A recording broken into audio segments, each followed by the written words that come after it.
Hey everyone, welcome back. Do you have a washer like this that isn't working right?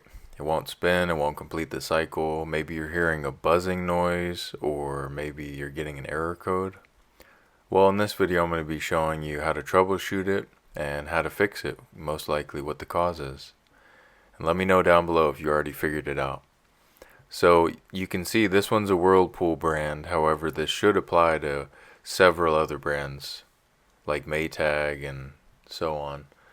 But as you can see here, when I start it, I want you to take a listen.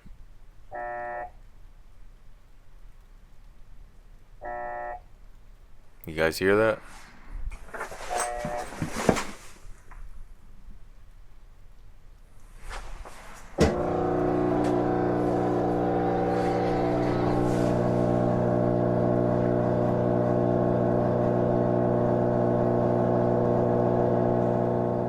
Let me know down below if yours is doing the same thing.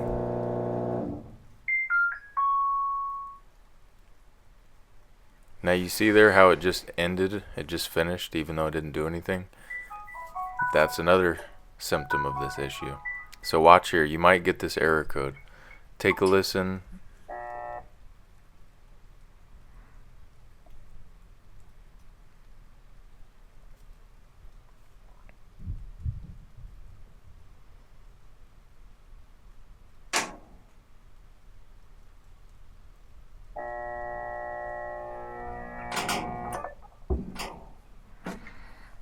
Yep, and there it goes. Contact service F7E1.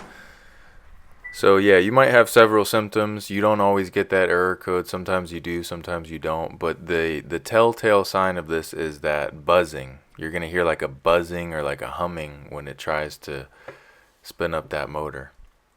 So essentially, if you can't tell right there what's in my hand, essentially what's bad here is the capacitor. And typically that's what I found is the issue. I've replaced these capacitors at least on 20 of these so far in the last 2 years. But I'm going to show you how to exactly test it to make sure that yours is bad and where to go and what to do. So first things first, you're going to want to go ahead and unplug the washer, right? Safety first. You're going to want to take that power away, especially from the capacitor. And then what I'm going to do is I'm going to pull the washer forwards and I'm going to tip it backwards, which is going to allow me to access the underneath. And you can see there I'm taking my copper bracelets off. I find that they help my joints. Let me know down below if you guys want a video on those and my thoughts and my perspective on copper bracelets. Alright, so now we're going underneath. Safety first. I got my knee pads, I got my shoes, got my gloves, got my glasses, headlight. Which, good news, in newer videos I upgraded to a different headlight so you don't see those lines. So here we go, we've got the capacitor right there, and we went ahead and disconnected the connector to it. Now we're going to go ahead and take out the single screw that holds it in. Typically that screw is either one of two sizes. It's either a 1/4 inch or a 5/16 inch bit. And as you could see there, I thought it was one, and I said, oh, no, this one's different. So let me go ahead and change that out.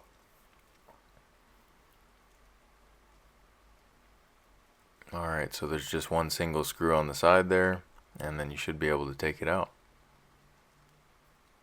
Now some of the older machines, they actually have it where you twist the capacitor. It's like a square twist lock mechanism. However, in a lot of these new ones, it's just a single screw. Now you're going to have a barbed plastic clip fastener there that you're going to want to get out. I usually either just wiggle it side to side till it comes out, or I'll go ahead and get my needle nose pliers, which I think maybe that's what I'm about to do here. Yep, there we go. So what I like to do is just kind of, well, first off here, so this is what we're doing. We're discharging the capacitor. Now, I don't typically find these on washers still holding a charge after a few minutes. However, for instance, on like a microwave, you always want to do that. Okay, now look at this. You guys can see here, this capacitor is actually leaking. It's actually leaking some of the internal fluid out, and most likely that's what's caused it to fail. I've seen that a few times on these where basically this bracket that they put on it from the factory, it's got a couple little tabs on it which kind of sink into the case. Yep, you see what I'm pointing at there? There's these kinds of little tabs that poke into the capacitor shell, and after so many loads the vibration just jiggles it, and then it ends up cutting the housing of the capacitor and it ends up leaking. So now what we're going to do, we're actually going to check the capacity of it. We're going to check the microfarads just to be sure, because let's say yours wasn't leaking. I mean, for me the leaking is a dead giveaway, it's bad, but let's say yours isn't leaking. You're going to want to go ahead and get you a multimeter that reads microfarads, and you're going to want to test these leads here. Like I said, make sure power's disconnected, you've discharged the capacitor, and now we're going to go ahead and check. And as you can see there, absolutely zero. And you looked at the label there, it should be, I believe, around 50 is what it says. And that one's 0. So let's check the new one. You know what? Let's just go ahead and be thorough. Let's test the new one. You can see there they look almost identical, except the one is leaking. Alright, now we're checking this one, and yep, 51, almost 52, which is within spec. I believe it's 5 to 10% out of spec, or there's a range that's within spec. Now here I'm kind of second guessing myself. I'm just making sure that I'm getting a good contact on those leads, because every once in a while I'll notice that, for, you know, when you're using a multimeter, sometimes your leads don't always make the correct contact, or sometimes you'll get a different reading. So for me, I was just trying to be thorough. I'm like, are my leads bad? What's going on? And I'm like, oh no, okay, there we go. So we're back to 52. So we know we're good. This new capacitor's good, old one's bad. And that's basically how you check a capacitor. You want to discharge it, and then you want to check the microfarads of it. However, on this washer, I have replaced several of these. Some of them don't leak, some of them do, but either way, you're going to want to make sure that you have the right amount of farads. So I'm just wiping the floor, I'm wiping some of that oil or whatever. You know what? Actually, comment down below if you know what's inside of that capacitor. Go ahead and comment down below what exactly it is. Is it acid? Is it oil? I'm not, honestly, I'll be honest, I don't know. 100% sure I'm not. Alright, so now we're going to put in the new one. Pretty simple. All you got to do is, you see that one screw there? That one's actually a little bit bigger. The previous one was 1/4 inch. The new one is 5/16. You can see it's a self-tapping screw. So I'm thinking what maybe they had a service bulletin or something where they changed the screw size to a little bit bigger, because I have also seen these where that old screw is stripped. That hole, and it's stripped, and the capacitor's like legit just hanging.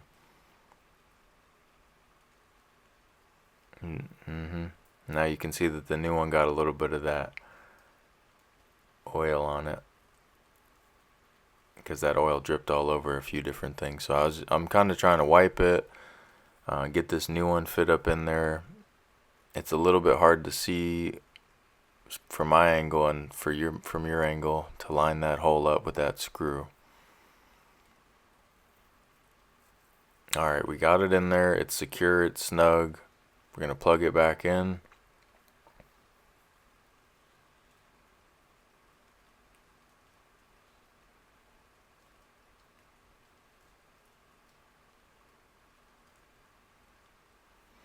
You want to make sure you put that plastic clip back in just to get everything secure, because vibrations, as you guys may have seen on some other videos I have, there's also an issue with this washer. It's a separate issue, but it's a non-draining issue where a wire in the wire harness will jiggle itself to the point where it breaks. So it is important to have wire harnesses secured so they don't excessively vibrate and jiggle. Alright, so I'm just packing my stuff up. We're going to put it back. We're going to turn it on and we're going to test it out.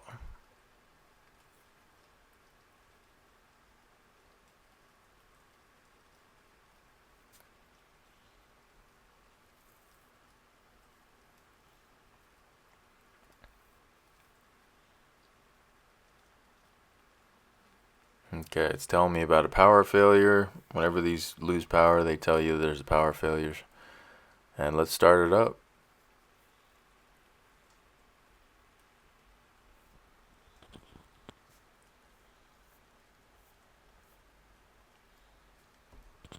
Yeah, now take a listen to this. Let me know if it sounds different.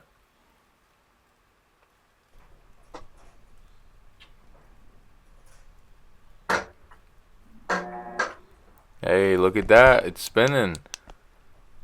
Hey, thanks everyone for watching. I appreciate all of you.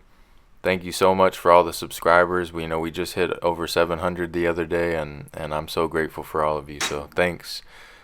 Leave your likes, leave your comments. Let me know what you want to see more of, and I hope this video helped you. Hope you have a great day, and I'll see you in the next one. Later.